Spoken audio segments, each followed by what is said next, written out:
পাহাড়ে প্রায় রক্তক্ষয়ী সংঘর্ষ হচ্ছে। পাহাড়িদের একটা অংশ সেখানকার স্বাধীনতা কিংবা স্বায়ত্তশাসন চাচ্ছে, তাদের বড় একটা অংশ অস্ত্রসজ্জিত। এরপরে বাংলাদেশ সরকারের ভূমিকা কি হওয়া উচিত বলে আপনি মনে করেন? সংখ্যাগরিষ্ঠ মুসলমানদের এই ভূমি, এটার কোনো অংশকে বিচ্ছিন্ন করার জন্য যদি কেউ অপচেষ্টায় লিপ্ত হয়, বিশেষ করে যারা নিজেদেরকে পাহাড়ি দাবি করছে, তারা বৌদ্ধ ধর্মের অনুসারী বেশিরভাগই, এবং তাদের একটা বড় অংশ খ্রিস্টান হয়ে গেছে।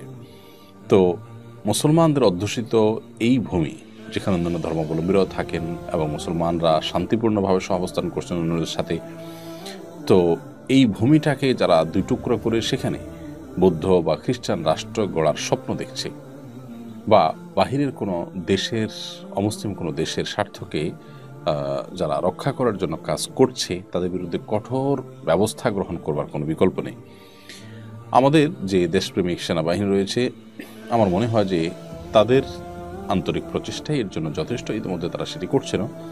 এর পাশাপাশি জনগণকে যদি তারা প্রয়োজন মনে করেন, জনগণকে তারা এই কাজে ইনভলভ করবেন, অথবা সরকার যদি মনে করেন, অথবা যদি সুযোগ তৈরি হয়, তাহলে আমাদেরও আল্লাহকে সন্তুষ্ট করবার জন্য এই নিজের প্রিয় মাতৃভূমি, এই ভূখণ্ডকে রক্ষা করার জন্য আমাদেরকে যার যার জায়গা থেকে ভূমিকা রাখতে হবে এবং কাজ করতে হবে।